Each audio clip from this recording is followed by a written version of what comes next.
तो आप यहाँ पे देख रहे हैं कि आप हिस्ट्री और पॉलिटी को धीरे धीरे क्या करने लगे, जोड़ के पढ़े। 1757 से लेकर के 1947 के बीच का जो टाइम पीरियड है, बहुत सारे लोग इंडियन नेशनल कांग्रेस 1885 से लेकर के 1947 तक की पढ़ते हैं, एक बार इग्नोर कर सकते हैं। लेकिन जो आपकी रियल कहानी स्टार्ट होती है वो 1757 बैटल ऑफ प्लासी से स्टार्ट होती है। मोस्टली क्वेश्चन यहाँ से देखने को मिलते हैं, ठीक, में जुड़ाव आने लग गया। जैसे आप फंडामेंटल राइट्स पढ़ते हैं, ठीक है, तो गवर्नमेंट ऑफ इंडिया एक्ट 1935, ठीक है, भारत शासन अधिनियम 1935 से पूरा पूरा इंस्पायर्ड है, ठीक है।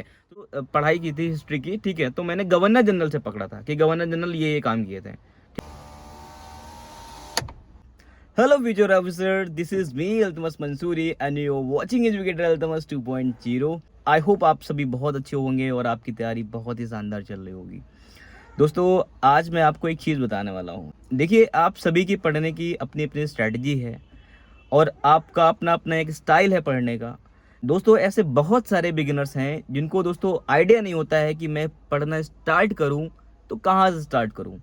फॉर एग्जांपल मैं बात कर लूँ हिस्ट्री को लेकर के, अगर वो लोग हिस्ट्री स्टार्ट करते हैं सो दे आर कन्फ्यूज्ड कि मुझे मेडिवल से स्टार्ट करना चाहिए, एंशिएंट से स्टार्ट करना चाहिए या मॉडर्न से स्टार्ट करना चाहिए। और अगर दोस्तों वो लोग एंशिएंट से पढ़ना स्टार्ट करते हैं तो उनको लगता है कि ये क्या ही पढ़ रहा हूँ मैं, बाउंसिंग जा रही है, कहाँ से मुझे कुछ पकड़ में नहीं आ रहा है, ठीक है। बहुत सारे लोग के साथ ऐसी प्रॉब्लम्स रहती हैं दोस्तों। यकीन मानिए, जैसे मैंने किया है, मैंने फॉलो किया है, ठीक, वो चीज़ मेरे लिए बहुत ज़्यादा काम करी है, ठीक है। मैं अगर हिस्ट्री की बारे बात कर लूँ तो दोस्तों मैंने मॉडर्न हिस्ट्री से स्टार्ट किया था और मॉडर्न हिस्ट्री में दोस्तों मैंने वास्को डिगामा से एंट्री कराई थी। जी हाँ दोस्तों, 1498 में वास्को डिगामा भारत में एंटर मारते हैं और उसके बाद से इनका सिलसिला आना जाना शुरू रहा। अप्रॉक्सीमेटली 1757 तक की ये लोग न्यूट्रल रहते हैं। बैटल ऑफ प्लासी में वो लोग किंग मेकर की भूमिका में आ गए। 1764 में बैटल ऑफ बक्सर होता है, उसके बाद जाकर के उन्होंने पूरी पावर को कॉन्कर कर लिया। इलाहाबाद की संधि होती है, ठीक है। उन्होंने बंगाल, बिहार और उड़ीसा की जो दीवानी राइट्स है वो उनको मिल जाते हैं। वहाँ से धीरे धीरे करके उन्होंने अपना एक्सटेंड किया। उनको ज़्यादा टैक्स वसूलने थे, ज़्यादा लगान वसूलनी थी। जितना ज़्यादा एरिया होगा उतना ज़्यादा लगान होगी। इस वजह से उन्होंने पूरी इंडिया को ग्रैब करने की कोशिश की दोस्तों। और दोस्तों उन्होंने अपना क्षेत्र को विस्तार करने की पूरी कोशिश की, ठीक है। उसमें बहुत सारे गवर्नर जनरल आते हैं, वायसराय आते हैं, ठीक है, जिन्होंने अपनी अपनी भूमिका निभाई है अलग अलग स्तर पे, ठीक है, अलग अलग स्तर पे। जैसे कि लॉर्ड डलहौजी हो गए, ठीक है, उन्होंने भी बहुत मेजर रोल प्ले किया है। और फिर बहुत सारे लगान वसूलने की जो व्यवस्था आती है, लॉर्ड कार्नवालिस कोड आता है, बहुत सारी चीज़ें होती। तो दोस्तों यहाँ से मैं आपको एक बताना क्या चाह रहा हूँ, ठीक है। आपको अगर मॉडर्न हिस्ट्री स्टार्ट करनी है, ठीक है, तो मॉडर्न हिस्ट्री आप स्टार्ट कर दीजिए कि ब्रिटिशर्स का आगमन कहाँ से होता है, ठीक है, पावर उनके हाथ में गई कैसे, ठीक है, अगर गई पावर उनके हाथ में गई कैसे, ठीक है। जब उनके हाथ में पावर चली गई तो दोस्तों उसका इम्पैक्ट क्या पड़ा, ठीक है, उसका इंडिया की इकोनॉमी पे क्या इम्पैक्ट पड़ा, रिलीजन पे क्या इम्पैक्ट पड़ा, सोशल इम्पैक्ट क्या पड़ा, एग्रीकल्चरल इम्पैक्ट क्या पड़ा। दोस्तों ये सारी एस्पेक्ट आपको देखना है, बात समझ रहे हैं ना। और डिफरेंट और दोस्तों मैंने एक और स्ट्रैटेजी बनाई थी कि मैंने जो पढ़ाई की थी हिस्ट्री की, ठीक है, तो मैंने गवर्नर जनरल से पकड़ा था कि गवर्नर जनरल ये काम किए थे। उसके बाद गवर्नर जनरल ऑफ इंडिया ने ये काम किए थे, ठीक है। फिर गवर्नर जनरल ऑफ इंडिया का पद बदल करके वायसराय हो गया, ठीक है। फिर वायसराय ने क्या क्या काम किए, ठीक है। फिर मैंने यहाँ से पढ़ना स्टार्ट किया। अब उसके बाद मैंने पॉलिटी कैसे स्टार्ट की, ठीक है। तो बहुत सारे एक्ट आते गए, ठीक है, गवर्नमेंट ऑफ इंडिया एक्ट आते गए, ठीक। दोस्तों उसी एक्ट से जब आप पॉलिटी स्टार्ट करते हैं तो वही एक्ट जाकर के आपका वो बेसिक बैकग्राउंड होता है। इंडियन कॉन्स्टिट्यूशन का बेसिक बैकग्राउंड क्या होता है, बहुत सारे जो एक्ट आते हैं वहां से, ठीक है। जैसे कि दोस्तों रेगुलेटिंग एक्ट हो गया, पिट्स ऑफ इंडिया एक्ट हो गया, ठीक है। इस तरह बहुत सारे जितने भी एक्ट आए हैं, ठीक है, वहां से दोस्तों शुरुआत होती है। तो दोस्तों आप यहाँ पे देख रहे हैं कि आप हिस्ट्री और पॉलिटी को धीरे धीरे क्या करने लगे, जोड़ के पढ़ने लग गए, ठीक है, इनमें जुड़ाव आने लग गया। जैसे आप फंडामेंटल राइट्स पढ़ते हैं, ठीक है, तो गवर्नमेंट ऑफ इंडिया एक्ट 1935, ठीक है, भारत शासन अधिनियम 1935 से पूरा पूरा इंस्पायर्ड है। तो दोस्तों आपको यहाँ पे देखने को ये मिल रहा है कि हिस्ट्री और पॉलिटी आपस में जुड़ करके पढ़ी जा रही है। यस, और ये सही तरीका है। हिस्ट्री और पॉलिटी को आपस में जोड़ करके पढ़ेंगे, दोनों सब्जेक्ट एक साथ तैयार होते जाएंगे। क्योंकि जो कुछ भी पॉलिटी में जोड़ा गया, जो कुछ भी इंडियन कॉन्स्टिट्यूशन में जोड़ा गया, उसका एक हिस्ट्री जरूर रही है। उस जो कुछ भी उसमें जोड़ा गया, इसका एक इतिहास जरूर रहा है। उसका इतिहास हम कहाँ पढ़ रहे हैं, मॉडर्न हिस्ट्री में पढ़ रहे हैं।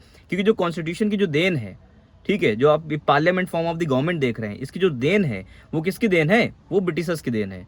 तो दोस्तों वहां से आप हिस्ट्री पढ़ते हैं और हिस्ट्री तो पढ़ ही रहे हैं आप। देखो सबसे ज्यादा क्वेश्चन जो बनने हैं वो कहाँ से बनना है, वो मॉडर्न हिस्ट्री से बनने हैं, ठीक है। तो जब मॉडर्न हिस्ट्री आप अच्छे से तैयार कर रहे हैं, एक एक चीज बढ़िया से देख रहे हैं, ठीक है, घुस करके आराम से घुस करके एक एक पॉइंट को, एक किसी भी चीज को इग्नोर नहीं करना है, समझ रहे हो ना। एक एक चीज़ को जब अच्छे से पढ़ रहे हैं तो उसको जब पॉलिटी से जोड़ करके पढ़ते हैं तो दोस्तों उसका जो रिजल्ट आता है वो बहुत ही ड्रास्टिक आता है। आप मेरी बात मान के चलिए। तो दोस्तों मैं आपको कहना क्या चाहता हूँ कि आप जब भी हिस्ट्री पढ़ें तो हिस्ट्री को पॉलिटी से जोड़ के पढ़ें, ठीक है। और इतिहास की जो शुरुआत कहाँ करते हैं, तो ब्रिटिशर्स का जो आगमन होता है उस टॉपिक को भले ही आप एक बार इग्नोर कर सकते हैं, लेकिन जो आपकी रियल कहानी स्टार्ट होती है वो 1757 बैटल ऑफ प्लासी से स्टार्ट होती है। मोस्टली क्वेश्चन यहाँ से देखने को मिलते हैं, ठीक है। 1757 से लेकर के 1947 के बीच का जो टाइम पीरियड है, बहुत सारे लोग इंडियन नेशनल कांग्रेस 1885 से लेकर के 1947 तक की पढ़ते हैं, लेकिन दोस्तों हमें अच्छा स्कोर करना है ना, तो हम लोग कहाँ से 1757 से लेकर के 1947 तक की हम लोग क्या करेंगे, स्टडी करेंगे। दोस्तों आई होप आपको ये बातें समझ में आ रही होंगी। मैंने ये चीज़ की है और मेरे प्री को क्लियर करने में इट हेल्प लॉट। आपको बता रहा हूँ कि ये चीज़ें आप करके देखिए, स्टार्ट कीजिए ऐसे आप, ठीक है ना। डेफिनेटली आपको बहुत ज़्यादा हेल्प मिलेगी।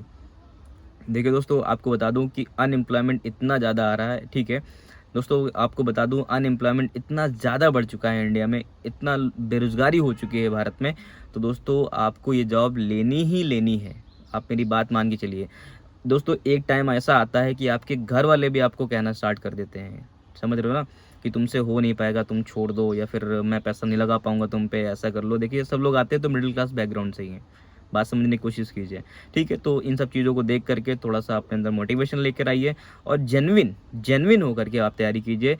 दोस्तों सिलेक्शन सबका होता है, दोस्तों सिलेक्शन उसी का होता है जो जेन्युइनली काम करता है, और दोस्तों उसको खुद पता चल जाता है कि मेरा सिलेक्शन हो जाएगा, क्योंकि अंदर से कॉन्फिडेंस आना स्टार्ट हो जाता है। अंदर से कॉन्फिडेंस तभी आता है, अंदर से कॉन्फिडेंस तभी आता है जब जा करके आपकी तैयारी अच्छी होती है, आपकी कमांड अच्छी होती है, आपकी पकड़ अच्छी होती है, आपके जो इफर्ट्स होते हैं वो जेन्युइन होते हैं। दोस्तों आप ये सारी चीज़ें करिए, दोस्तों आप अपने आप को मजबूत बनाइए। दोस्तों जल्दी मिलते हैं आपको नेक्स्ट वीडियो में। दोस्तों आज जो मैंने बताया आपको, ये बताया कि हिस्ट्री को पॉलिटी के साथ जोड़ करके पढ़ना है। कल जो वीडियो आएगी उसमें बताऊंगा कि ज्योग्राफी को एनवायरनमेंट के साथ कैसे जोड़ के पढ़ना है, किन किन टॉपिक से इनको रिलेट किया जा सकता है, ठीक है दोस्तों। कल मैं ज्योग्राफी के ऊपर बात करूंगा, और दोस्तों आने वाले टाइम में मैं इसके ऊपर प्रॉपर लेक्चर भी लूँगा और इंपॉर्टेंट टॉपिक्स का मैं आपको लिख करके सारी चीज़ें बता दूंगा। So thank you so much for watching this video. I hope आपको ये वीडियो पसंद आया होगा, आपको हेल्पफुल लगा होगा। और हाँ, अगर चैनल पर नए हो तो सब्सक्राइब करना ना भूलें। तो आपको वीडियो देने में हमें बहुत एफर्ट लगाने पड़ते हैं, तो एक लाइक तो डिजर्व करता ही करता हूँ। सो वीडियो पे लाइक कर दीजिए, इससे हमें मोटिवेशन मिलता है कि हाँ लोगों को पसंद आ रहा है। So thank you so much for watching this video. जल्दी मिलते हैं नेक्स्ट वीडियो में। Thank you so much.